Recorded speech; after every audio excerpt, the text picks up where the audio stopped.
Olá, boa noite, gente. Como que foi essa terça? A minha outra vez, muito trabalho, muito serviço. E ainda não parei. Tanto que eu emendei o trabalho junto com agora falando para vocês aqui gravando, porque depois eu mereço um descanso e aí eu quero tomar aquele banho relaxante, gostoso. Quem que não gosta, né? Para isso não precisa de muita coisa não. Mas vamos lá. A gente veio falando sobre a mente, né? A nossa mente, como que funciona, né? O trabalhar da nossa mente. E no primeiro vídeo que eu falei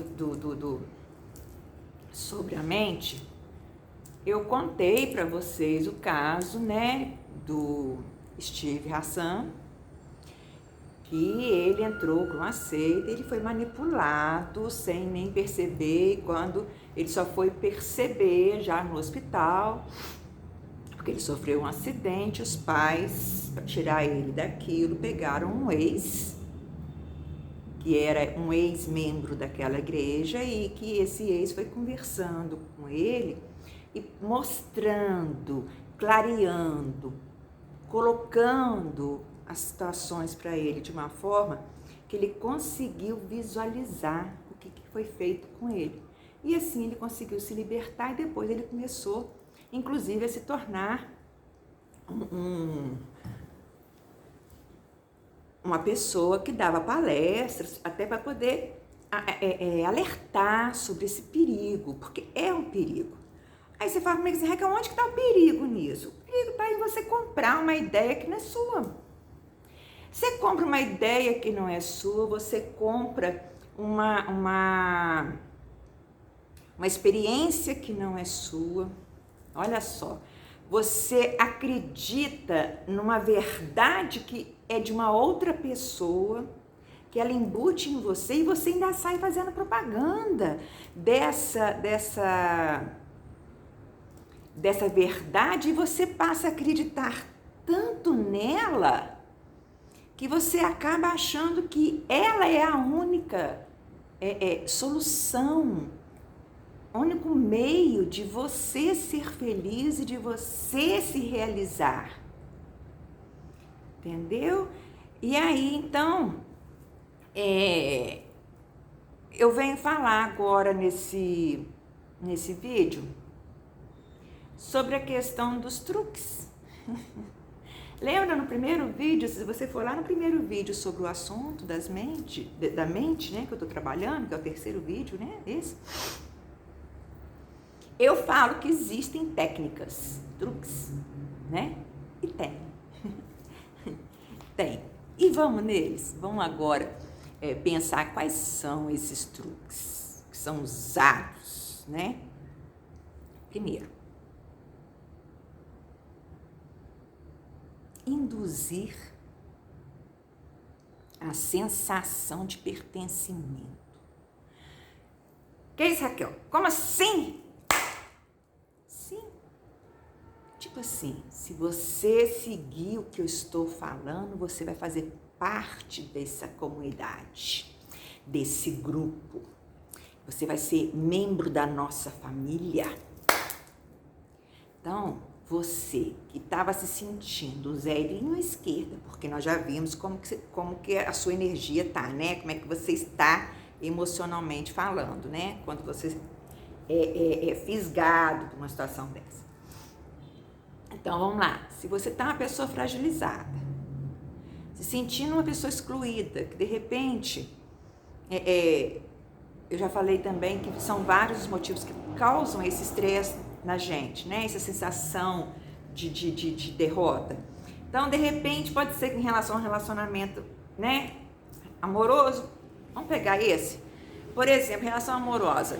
Vamos imaginar, você é um cara que, de repente, conseguiu a mulher lá e aí você acaba se descobrindo que ela te traiu, que aí ela se separa de você, que ela vai ficar com um cara que não vale nada, que você já conhece, sabe quem é, sabe como é que ele trata as mulheres, e ela te troca um cara 10, um cara top, né? Você se acha um cara top, por uma ponta, como se diz, né? A ponta. Aí você se sente a pior das pessoas, né? Trocado por aquilo. Né? Então, assim, você tá com a autoestima lá no chão. Aí você tá se sentindo sozinho, abandonado, deixado de lado, como se não tivesse importância o seu sentimento. Ninguém quer ouvir a sua dor. Né? Porque você começa a querer desabafar, todo mundo fala assim, puta merda, vem aquele cara encher o saco, falando outra vez dessa separação, dessa mulher que largou ele e trocou. Né? Isso acontece, né? Então você imagina, aí você pega um cara, um grupo, o cara fala a mesma coisa que tu. Como assim, Raquel? Não, ele também. Cara, ele também foi abandonado. Ele sofreu uma derrota no Tribunal de Justiça. Teve que entregar tudo pra mulher, porque tinha filho com ela. Entregou tudo pra mulher. A mulher levou tudo. Ainda foi morar. E ainda ficou sabendo que a mulher ainda foi morar com outro cara. E ele continua tendo que dar pensão pro filho. Então, quer dizer, aí o cara ainda fala contigo assim, ó. E eu ainda tô bancando ela com aquele outro lá, ó. Você se identifica na hora. Cara, tá sofrendo igual a mim. Esse é parça. Esse é parça. Esse é top. Nós estamos juntos. Tamo junto, né? Sim, tamo junto. Nessa dor. E aí você começa a acreditar no cara. Aí o cara vem colocando pra você, lembra que eu falei que parte de uma experiência negativa? E o cara começa a colocar que depois que ele largou, que ele ficou sozinho, que ele decidiu, que ele não quer mais, que ele vive a vida dele, que ele não se importa com ninguém mais, que ele tudo investe nele, que ele é feliz. Não dá um sorriso. Só consegue falar que é feliz acusando e diminuindo ao outro lado, para ele parecer que ele é mais forte. Caraca, vamos acordar. Então, o primeiro passo que eles fazem é esse induzir mesmo. Ele te induz a você pensar assim, eu encontrei o grupo, a comunidade, a família que me abraça, que me acolhe. Eu não posso trair, eu tenho que ser fiel. Eu tenho que ser, assim, leal e defender com unhas e dentes o que ele fala, porque ele que me acolheu. Oi? Percebe? Então, assim, isso é um truque. É uma arma que é usada para te pegar. E ainda pega aqueles, porque aí, igual o caso que eu contei, do depoimento, né, do Steve Hassan, olha só, ele foi pego numa situação de fragilidade dele, e aquelas mulheres, as 3 mulheres que eram servas, que saíam justamente para fazer o trabalho do recrutamento de membros para a igreja, porque já tinha sido trabalhado na cabeça delas que elas tinham que levar muita gente para a igreja. Olha só, então elas estavam fazendo exatamente aquilo que foi colocado na cabeça delas para elas fazerem, né? E aí elas vão, em momento nenhum elas falam pro cara que se elas tiveram alguma experiência com aquilo, se elas viveram, se é, se não é, se viram ou não viram, elas não viram nada. Elas apenas repassam a cartilha que foi passada para elas. Elas estão falando e levando ele por conta do que elas pensam, do conceito que elas criaram a respeito daquilo. Não, elas estão levando com base naquilo que foi embutido na cabeça dela, né? Então, ela repete. Então, assim, e tem gente que chega ao cúmulo de, assim, porque não consegue se visualizar em outros grupos. Por exemplo, vamos imaginar aqui que eu sou um estudante de faculdade, nerdzinho, aquele nerdzinho. Sou aquele nerdzinho, aquele cara que se dedica, porque assim, minha família é mais humilde, Tô colocando um perfil, tá? E aí minha família é humilde, foi difícil para conseguir fazer eu chegar até no ponto que eu cheguei. Então, assim, eu consegui passar, entrar na faculdade e tal, e hoje eu sou uma pessoa da família que pode ser a única que vai poder ajudar todos, porque eu vou estar num patamar mais elevado em questões de carreira, de profissão, de ofício mesmo, né, de din-din. Então, eu sou aquele nerd que se dedica, assim, entendeu? Até mesmo em agradecimento, vencer mesmo, querer dar a volta por cima. Tô focada naquilo. E aí, eu olho para a turma, aí tem os grupos. Tem o grupo dos bambambam. Quem são os bambambam, Raquel? São aqueles saradões, né? Os fortões, geralmente os atletas, né? Formados pelos atletas. Então, são aqueles cobiçados, porque se destacam, né? Perante os outros. Aí tem o grupo daqueles que não quer nada com nada. Vive na farra, mata a aula, que mexe com droga, fuminho, né? Aqueles doidões, que faz as coisas. Também não se encaixa. Aí tem aquele grupo dos maluquetes, né? Que é aquela tribo assim, que a gente fala assim, aquela tribo que porra louca mesmo, aqueles loucão mesmo, que parece que tá vivendo em outro mundo, né? E tem o grupo, por exemplo, dos excluídos. Aí ali junta, de repente, vamos colocar assim, aqueles que sofrem nas mãos, né, da sociedade. Então ali a gente coloca o favelado, a gente coloca o homossexual, a gente coloca o negro, a gente coloca, e a gente vai colocando, né? Aqueles que sofrem na pele algum tipo de retaliação da sociedade. Tô dando um exemplo, tá? Então você imagina, esse cara que é nerdzinho, rala pra caramba, que não aceita o destino que ele nasceu, de ser aquele cara pobre que não vai chegar em lugar nenhum. Não, ele lutou, tá lutando e ele vai chegar, vai ser um doutor. Ele pôs isso na cabeça e ele se empenha, ele trabalha para isso. Ele olha para a turma dele, ele não se encaixa em lugar nenhum. Ele se sente excluído. E quando ele se sente excluído, de duas uma saída, ele se torna invisível perante a turma, né? Ele continua estudando, se dedicando ao objetivo focado dele, mas ele se torna invisível, porque ninguém nem percebe que ele está dentro de sala, né? Ou ele se torna agressivo para com as tribos. Porque como ele não se encaixa em nenhuma delas, né? Ele agride. Lembra que eu falei que quando a gente não consegue, a gente quer esconder aquilo que a gente está sentindo, aquele sentimento de rejeição, a gente agride? Quando a gente não quer que a pessoa descubra a realidade, a verdade verdadeira mesmo, aquela verdade autêntica ali, legítima, o que a gente faz? A pessoa, na hora que ela vem pra cima pra querer descobrir, a gente o quê? Agride. Por quê? Porque aí ela não descobre, né? A gente se mostra superior, mais forte. Então, aí parte pra agressão.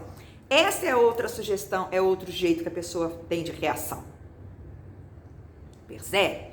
Então, assim, essa pessoa é uma presa fácil para cair em qualquer grupo aí, ó, de coisa. Ele não consegue se encaixar em nada. Aí vem um cara lá que fala que sofre também, que também é rejeitado, que também tem dores, que não consegue, de repente, despertar o interesse de uma mulher bonita, gostosa, que todo mundo quer, aquela famosa da faculdade e tal. Olha só, ele vai se identificar. Claro, aí vai. Aí, ó, a manipulação tá, como se diz, está dominada, né? Igual eu falei no vídeo anterior. Tá dominada. Tá, mas é um truque usado. Percebeu? Outra coisa, ritmo e progressão. Como que é isso, Raquel? Lembra que eu falei, que eu contei que o Steve falou? Eles fazem a coisa fluir num ritmo crescente, vai aos pouquinhos, vai trazendo as complexidades da coisa aos poucos e gradativamente e numa ordem crescente. Por quê?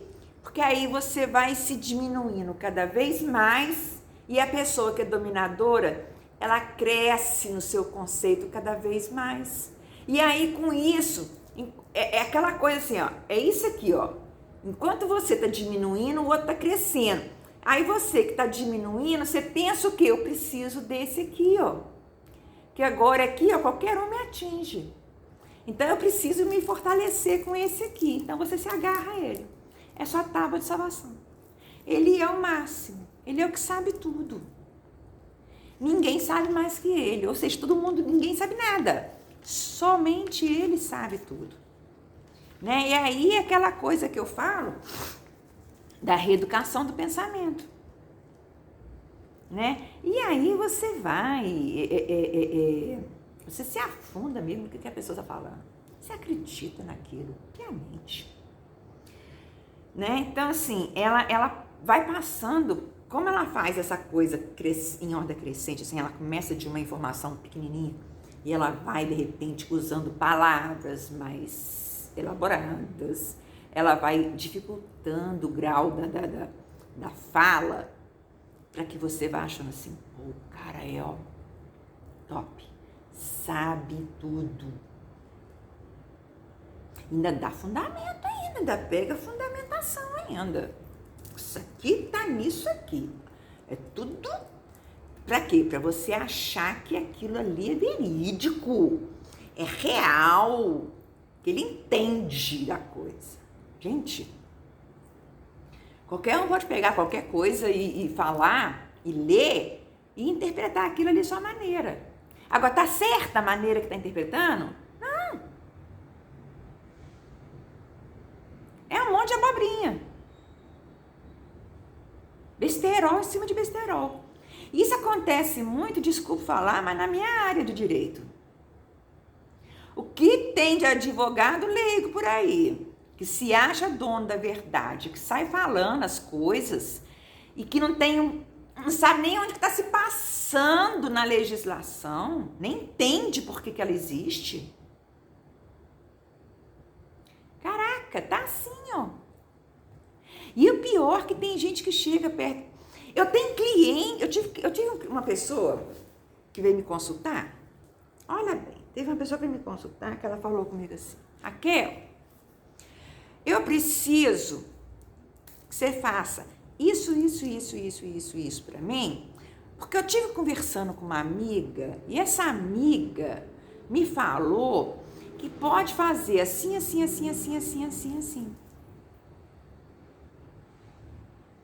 Falei, oi? Gente, nada podia. Aí você fala assim, ó Raquel, mas ele falou, você tem a lei, né, o artigo, as coisas. Tá, só que na legislação, gente, as coisas não são simples assim não. Às vezes você encontra o mesmo assunto dentro da nossa legislação abordada em 5, 6 lugares diferentes, distintos. E você tem que analisar, saber analisar qual daqueles lugares que se enquadram ao seu caso. Gente, se a coisa fosse tão simples assim, ninguém ia estudar direito não, amigos. A pessoa simplesmente existe a lei e pronto, acabou. Tá, todo mundo aí tá apto a aplicar isso. Não é assim. É igual médico, esses leigos que se acham aí doutores, igual médico. Se fosse tão fácil assim, dor de barriga é isso. Pra que ele estudar 6 anos e depois fazer mais 2, 3, 4, sei lá, de especialização? Não precisava também não. Se é só uma dorzinha de barriga, cura com remédio e tal, uma febrinha de pirona, caramba! Gente, pelo amor de Deus. Não vamos fechar a mente, não, vamos abrir. Falou? Então vamos lá. Então a segunda coisa que faz é esse ritmo, essa coisa que vai crescendo as informações aos pouquinhos, para vocês acharem que sabem muito e não sabem porcaria nenhuma, tá? Outra coisa, o outro lado que ele está combatendo, que é o rival, sempre não presta. Não presta, não vale nada, é pior, só traz problema, só traz contrariedades, dor, sofrimento. Por que faz isso? Ele não é capaz de falar o que é o lado bom dele.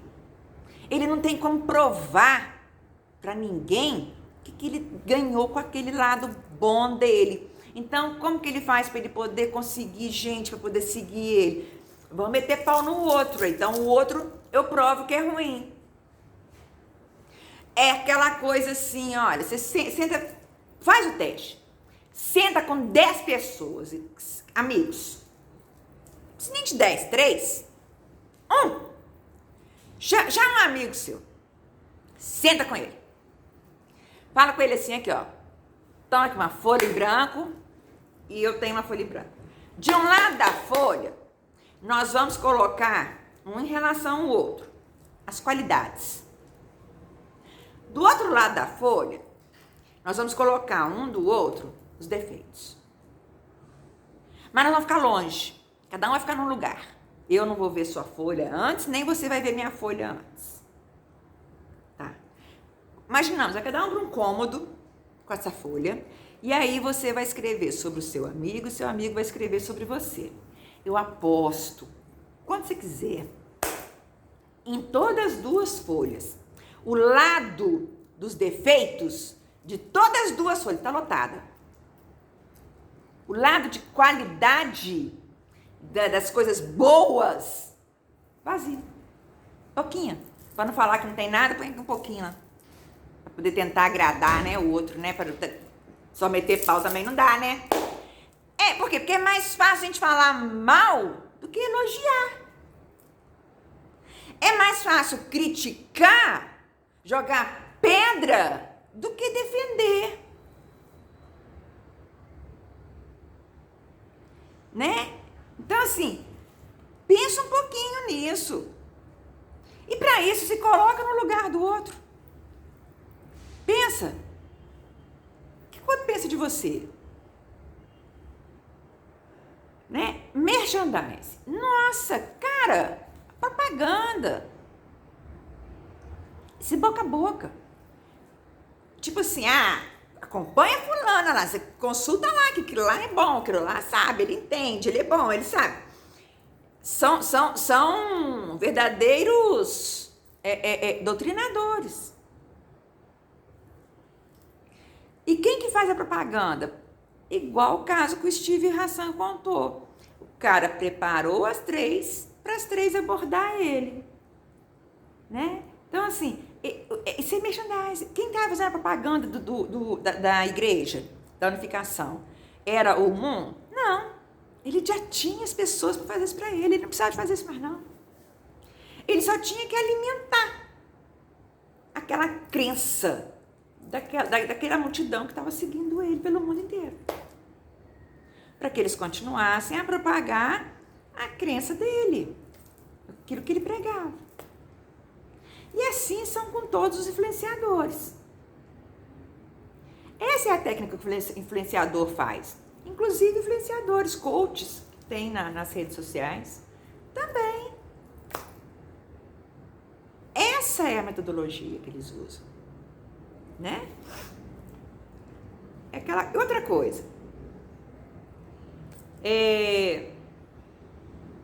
Eles fazem aquela coisa assim, tipo, como é que eu vou dizer? Eles se dizem o tempo todo que é uma pessoa de sucesso, que é uma pessoa feliz, realizada, que não precisa de ninguém. Mas você conhece? Você já viu?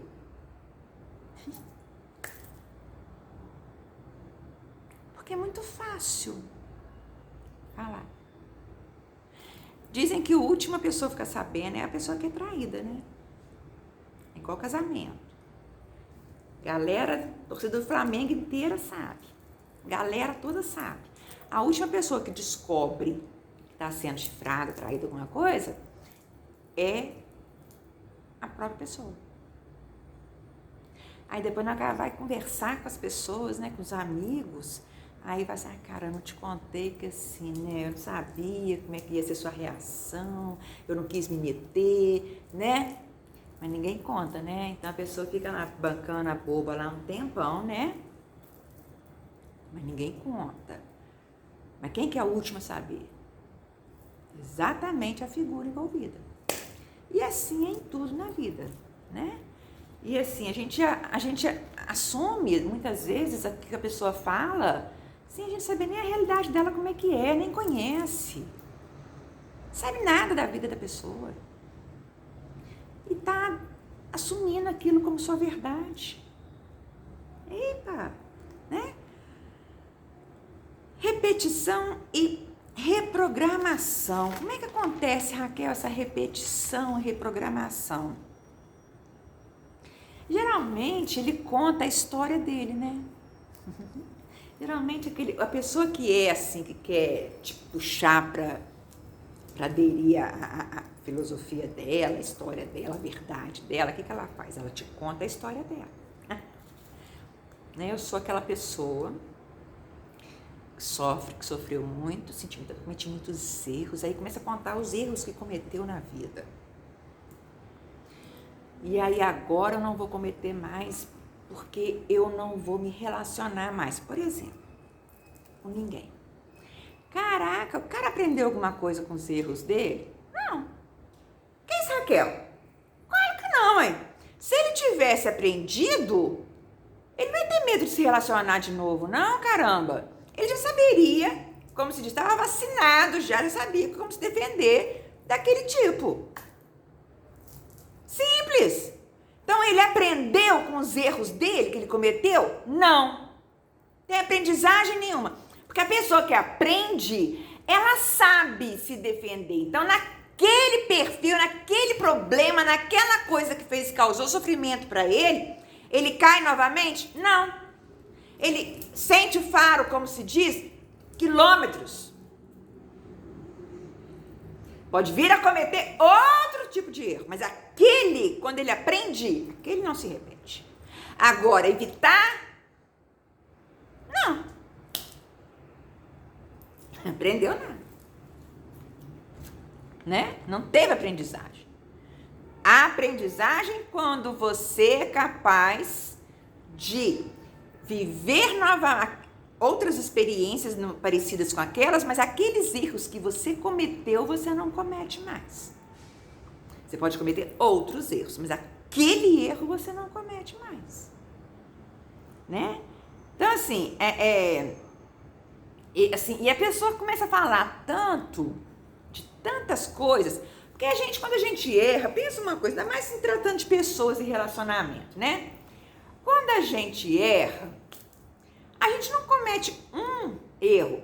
Um relacionamento não acaba por conta de um erro, ele acaba por um conjunto de erros, que às vezes não vão sendo resolvidos no momento certo e aquilo vai se acumulando. Eu brinco que casamento é igual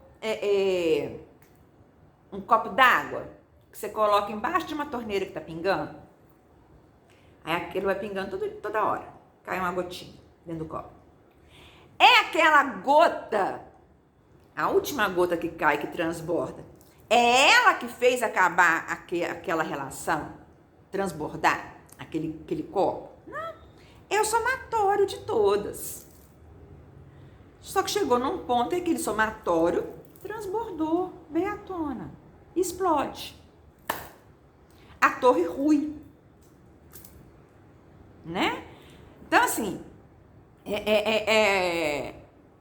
a pessoa que está contando, ela não vai contar um problema, ela vai sair contando todos os erros que ela cometeu na vida dela, ao longo da vida dela. Quanto mais velha, mais erro cometeu.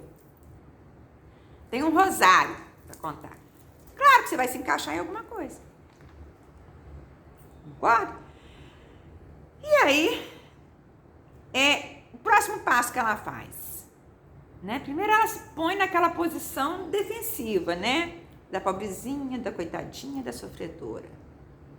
Depois ela se coloca com aquele visual, aquela expressão da pessoa de sucesso, que superou.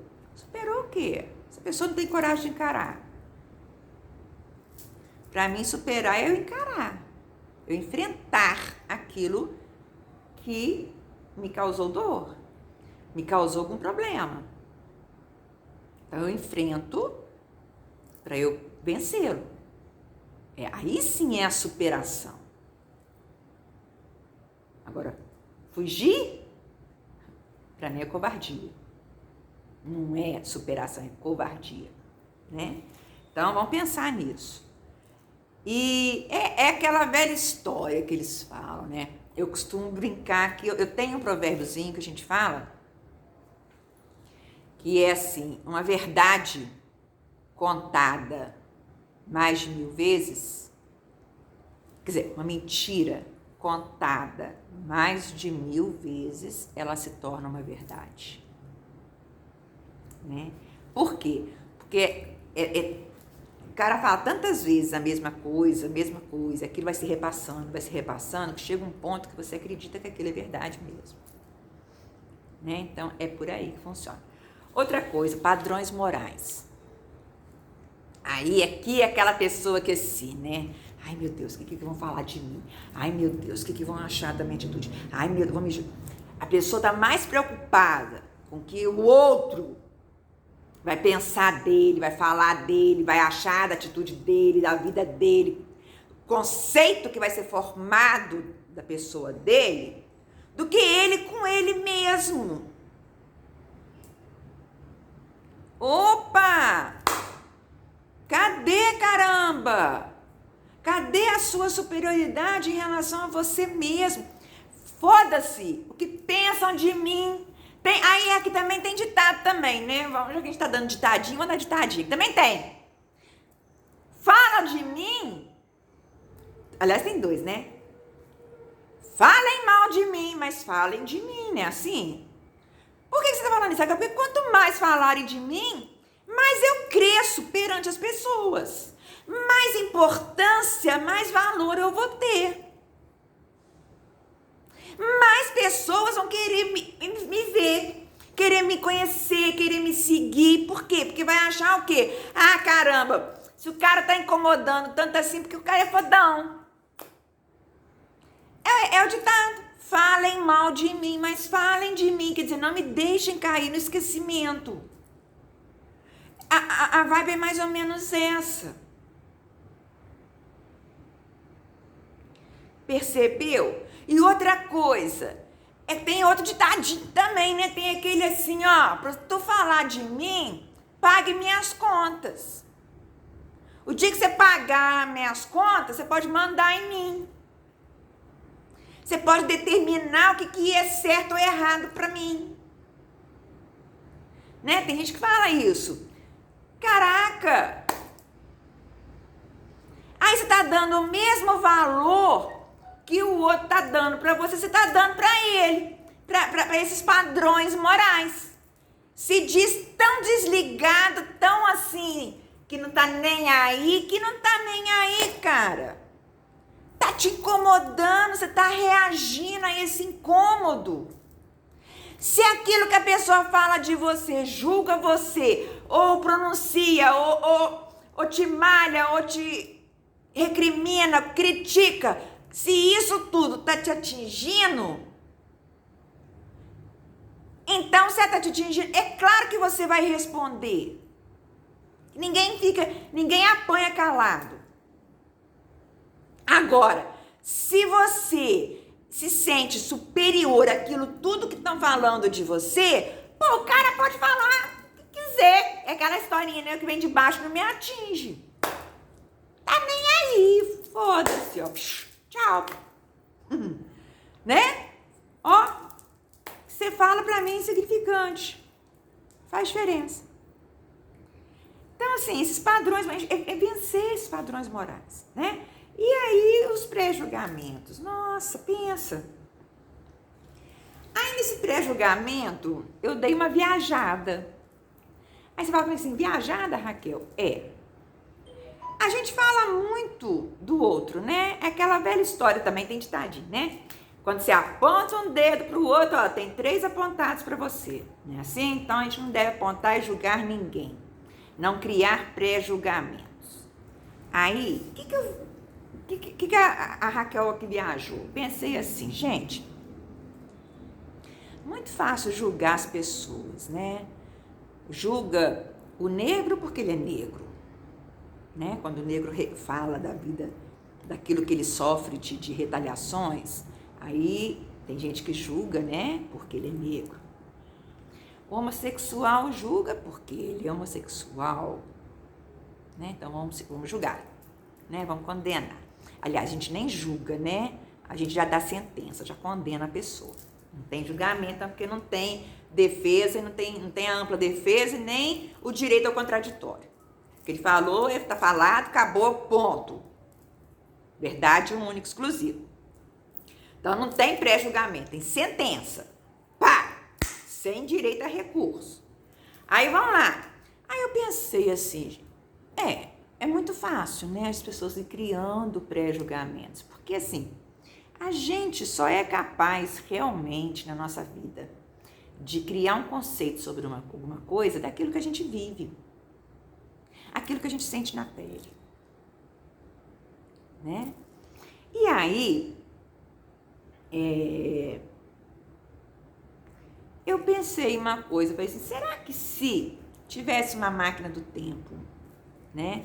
Vamos pensar, será que se os negros, né, que pudessem voltar na máquina do tempo, lá pro Brasil colônia, mas nessa máquina do tempo, ele seria branco. Será que ele seria bonzinho com os negros? Ou será que ele seria bruto também, como os capatazes? Vou mais longe. Um alemão vai para essa máquina do tempo, volta lá para a época do nazismo, né? Da Alemanha nazista. Será que ele não ia se sucumbir aos ideais do Hitler? Será que esse revolucionário que levanta a bandeira e fala que é contra tudo, se ele voltasse lá no tempo do Hitler, da Alemanha, será que ele ia ser esse revolucionário contra o Hitler? Ou ele ia sucumbir e se tornar um deles?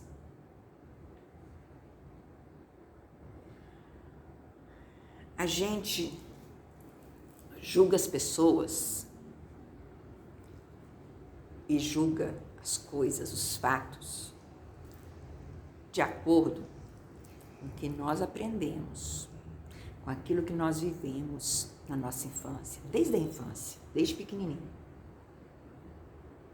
E aí, a gente acha que tudo que vai contra é errado. Então, pensa nisso. Se coloque na máquina do tempo. Se coloque na posição contrária. Mas coloque você naquela posição contrária. E veja como que você agiria naquela situação. Para você que fica. Deixa essa reflexão e uma boa noite, né? Até amanhã, se Deus quiser. Beijo.